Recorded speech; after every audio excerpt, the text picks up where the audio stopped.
balding, going bald. Every man's worst nightmare. At one point, it's gonna happen to everyone. But to be facing this at 21, whilst I'm still at university, I did not know what to do. Especially being a content creator, having hundreds of thousands of followers on different platforms at the time, where my whole life was basically documented to the whole of the UK. Seeing the comments, seeing the reception, seeing the jokes, being essentially the butt end of the joke. It was not a nice feeling. And what makes this worse? Just 6 months prior to that, I was probably one of the most glazed people on the internet. So to go from such a high to such a low in the space of 6 months, facing it all on the internet and being a young man, also worried about the balding that's happening to my head. You could tell this was a stressful time, and as you guys might know, stress backed up by research and analytics and scientists does not help balding at all. So how did I overcome this? On the 15th of May 2024, I made the biggest mistake of my life. I got a buzz cut, and the initial one video led me to make 10, 20, 30, 40, 50 more, all getting millions of views talking about my hair. That was the day after my final university examination. I had graduation in July. Graduation is one of the biggest achievements anyone can get. It's basically the final stage of education. Now 21-year-old Ivy, I was worried. How was I going to save my hair in time for graduation? My graduation pic is the picture that I'm going to be showing my kids. The kids are going to be showing their kids. And for generations to come, because they're all going to look at me knowing that it was I, Avi, the one that started the generational wealth. So how was I going to save my hair in time for my graduation? But not just that, for my whole life. I don't want to go bald. If I go bald at 21, what am I going to look like at 30? I can't go bald. If I lose all my hair, I'm finished. All of these thoughts were going through my head. So this video right here will debunk everything that happened, how I fixed my balding problems, and how I overcame, insecurities, worries, stresses that I had. Now let's start with the problem, or the hair type. I have very straight Asian hair. Now when I was young, I remember when I used to get a haircut in the barbershop, I used to get the number 2 all around. Now when I was getting that, the barber always used to say to my mum, wow, he's got such thick hair, he's got healthy hair, he's got good hair. Now could there have been evil eye? I don't know. But one thing I do know for certain is ever since I was young, you've always been able to see my scalp. I've had my fair share of buzz cuts. All my ethnic people know, until your teens, your parents pretty much decide your haircuts. And unluckily for me, my parents still decided my haircuts up until maybe I was 15. I still remember my first ever skin fade.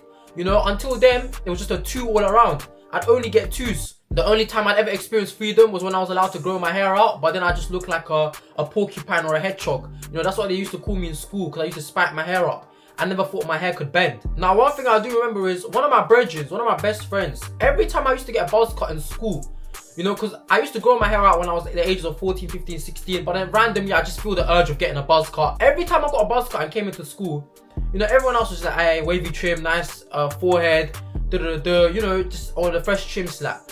But my one brother used to always point out that he could see my scalp. Always see my scalp. My scalp was visible. So since young, it's an issue that I've had. My scalp's always been visible because I have naturally thin hair. When I was younger and the aunties and the uncles were waffling about, oh, he's got thick hair, I think they were just yapping, bro. They don't know what they're on about. I've always had naturally thin hair. Because I remember since school days, I used to get a buzz cut. My brother would be like, Avi, I can see your scalp. You waste, man. So yeah, it's been a thing. But I didn't worry really. I just thought it was normal. I just grow my hair out. And once my hair's grown out, it's not really an issue. But the one problem that I always had is the crown of my head. Everyone has a crown, right? I think that's what you call the root, that's your bald, not your bald spot, but where your hair, grows or starts. Now my crown was, always thick when my hair was longer. But there was a point around year 12, sixth form times, when my crown started to become slightly more visible. I had a couple of my friends telling me, Avi, your crown is not looking good, bruv. I used to worry, but even then I used to firm it and think, yo, if I just keep growing my hair out, it'll be calm. Fast forward to uni times, I always used to have a mad itch on my crown. It was just an itch, it was a strong itch. I don't know what it was, but my crown head on my area never felt right. I was using all sorts of products, all sorts of shampoos, this, that, and it's not easy, going through all of this young. You wake up out of bed and you see a lot of hairs on your pillows. When you have a shower, you see a lot of hair on the floor. I didn't understand it. I thought it was just normal, people just say, oh, you shed, that's normal, it's part of day-to-day life.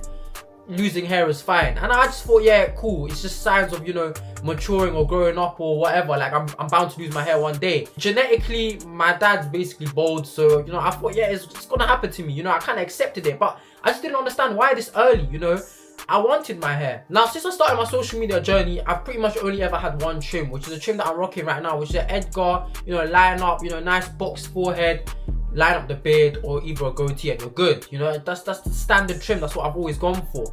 I've only ever got a buzz cut twice. I got a buzz cut October 2023.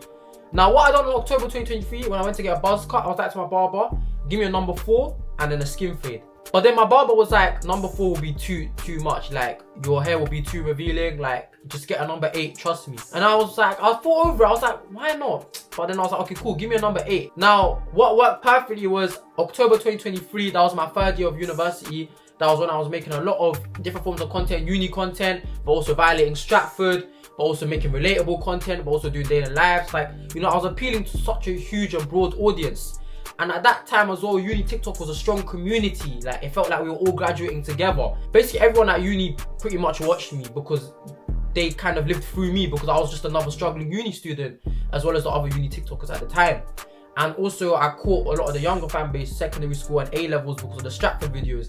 And obviously, I had older people tuning in because, you know, they just fuck with it. Around that time, you know, social media was going amazing. I was going at 50,000 followers a month. I went from 100,000 followers in August to 300,000 followers by the time it was December. That was when I was fresh onto the scene, the TikTok scene, as you would call it.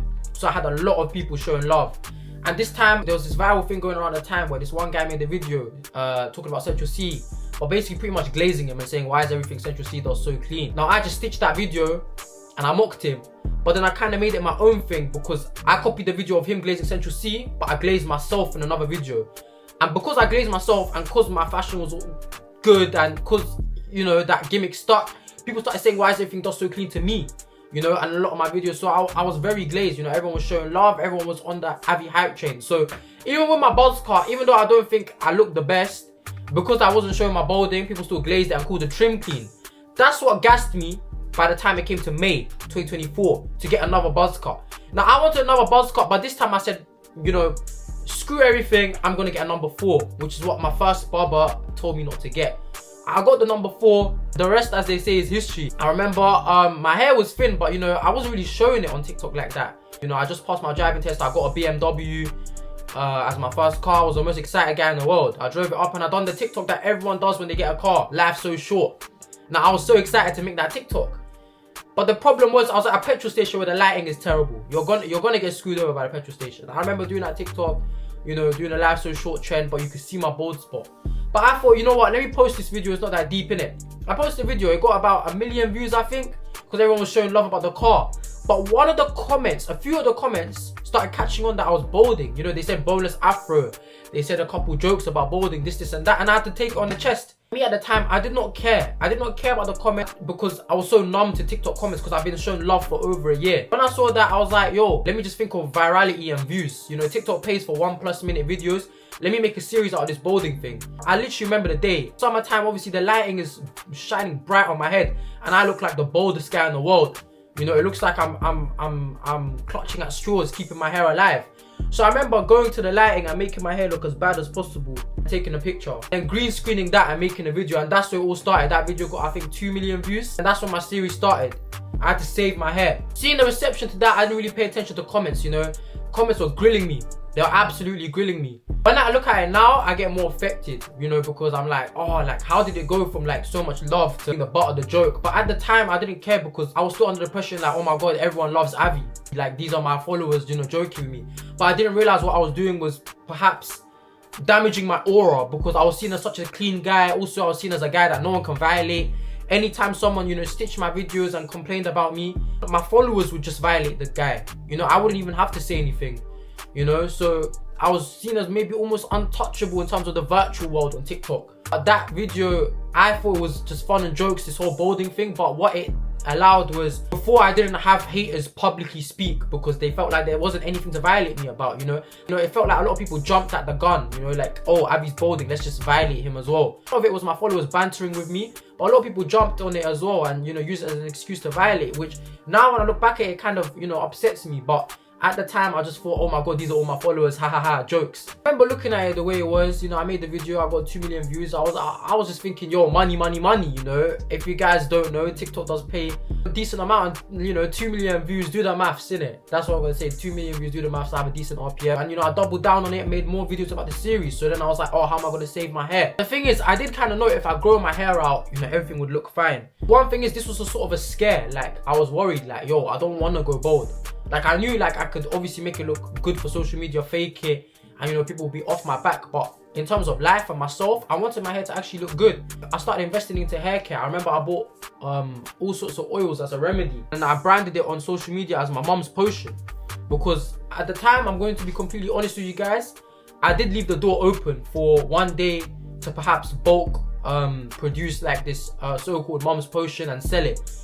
But the problem with that is I didn't think it was genuine, and secondly, I didn't want to get a quick buck out of my followers. Like, yeah, I could have developed it. I have the marketing skills, I have the platform, I could have developed it into an amazing oil company. But and maybe that was one of the smarter decisions, because you know, make businesses more consistent. But guys, I'm a genuine guy. I will only sell what I love or what I would think is perfect. Now the oils is just a mixture of popular oils that you can get anywhere. You know, if I blended them together and sold it, you know, at a markup price, I just wouldn't feel right doing that. Shout out Gujan. It was actually Gujan that you know, gave me this formula for my videos. So this potion was just a mixture of 3 popular oils, and did it help my hair growth? It certainly made it a lot more, you know, healthier, and you know, you could feel the difference. You know, like I could just feel it on my head.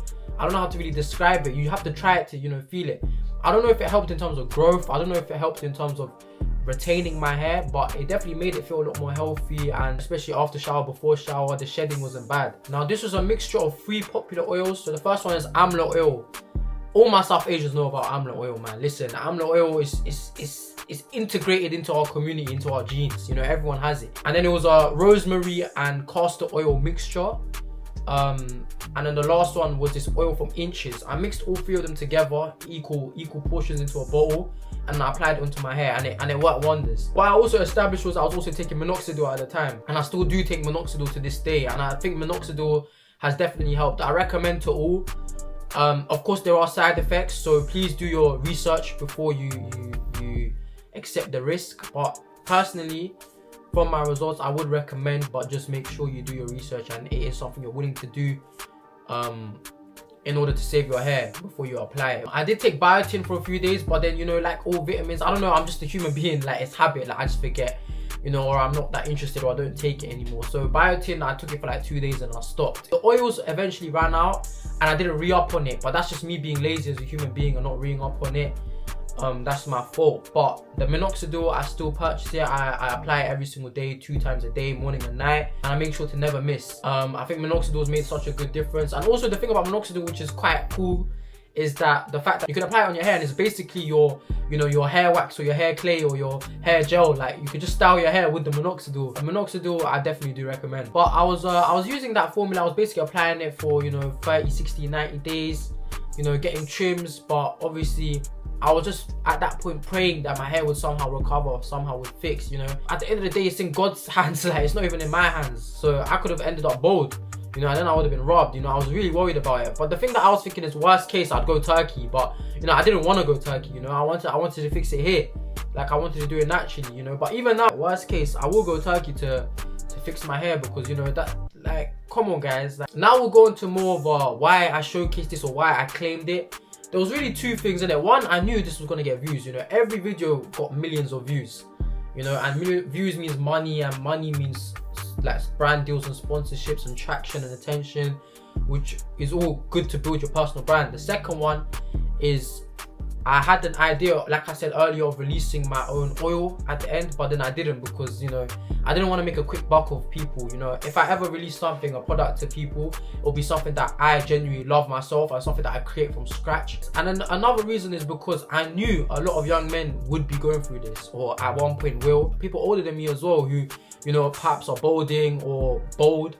You know, I feel like often in society, balding is a violation. Oh, you're balding. Oh, you're finished, you're bald. I want people to, you know, not shy away from that. You know, that's why I didn't shy away from it. Like, yeah, cool, I'm balding, and what kind of thing. Like, I'm balding, and what? I'm going to try and fix it. If I can, I can. If I won't, I won't. You know, I was just trying to claim it, because at the end of the day, like, young men, one thing I realized from social media is a lot of young men, they aren't as confident as they portray themselves. You know, even me, you know, if you watch my videos, you might think I'm the most confident guy in the world. I'm always screaming and shouting, happy, jolly vibes. But, you know, I do have my insecurities and my flaws that, you know, I always pick out. So I made that video to kind of raise awareness, to kind of inspire young men as well. And I did get a lot of messages saying that, you know, asking me for my routine, asking me for what I did, asking me for what I do. Like, that's another reason why I done it. And you know, eventually my hair, it grew, but I knew always when it grows out, it's gonna look normal. Like, I could buzz my hair and it'll still look thin. But at the end of the day, I do think it has got thicker because of the minoxidil, because of the oils. Like, I think that's just naturally made it more thicker and healthier, and that's something that I plan to stick to. You know, I literally remember by the time it came just close to my graduation, I dropped a video, basically my comeback video. That video got like 3 million views. You know, that's purely off of just Abby content, you know. That's one of my proudest videos I ever made. By the time it came to my graduation, it was all back, you know. It looked fine. And, you know, now it's looking fine. I'm going to rock my hair, you know, whilst I have it. You know, I'm going to enjoy my youth, have my hair whilst I have it. Because, you know, one day it might go. And if it does go, you know, who knows? I might stick with the bold look, you know. I might go turkey if it's really young.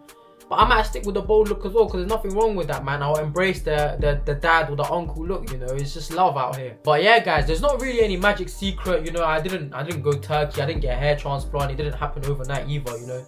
It was just a lot of application, a lot of days, a lot of nights, you know, not really taking any comments to heart. And just staying at it, man, because that's all we can do, you know. If you're a guy and you're going through this, keep your head up. It's not the end of the world, trust me. There's more things to life than balding. You know, there's more things to life than hair on your head, man. So guys, if you enjoyed the video, like, comment, subscribe, share, you know, tell a friend to tell a friend, you know, keep posted for new content. I'm going to do more sitting down videos as well, because I hope you guys really enjoy it. I might drop some university story times here and there as well. I like talking to a camera, you know, it's not just everyday vlogs. So let me know what type of content you don't want, and we'll make it happen, man. But listen, like, comment, subscribe, share. I'll catch you in the next video, man. Love.